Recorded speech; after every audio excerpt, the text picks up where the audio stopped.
My best friend called my wedding embarrassing, then grabbed the microphone. I'd known Sarah for 11 years.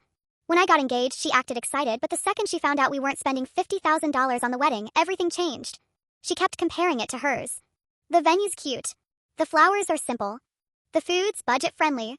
Every compliment felt like an insult. I ignored it. Then came the wedding day. First, everything was perfect. Until my sister showed me a group chat.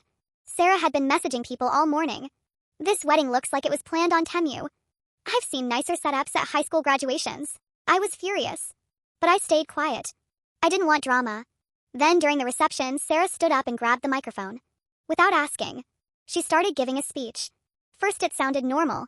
Then she said, "I guess this proves you don't need money to get married." People laughed awkwardly. Then she added, "Although a little money would have helped." The room went silent. I looked at my husband. He looked embarrassed.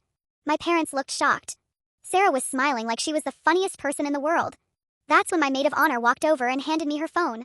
There were more messages. Way more. Sarah had been making fun of the wedding for months. Even worse, she'd been trying to convince 2 bridesmaids not to come. I didn't say anything. I just waited. An hour later, the photographer called all the bridesmaids over for the biggest group photo of the day. Sarah ran right to the front.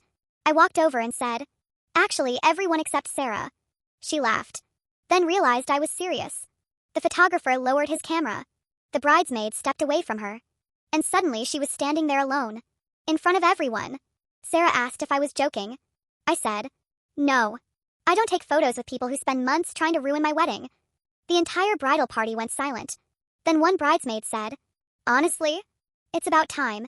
Turns out everyone was tired of Sarah. She left before dessert.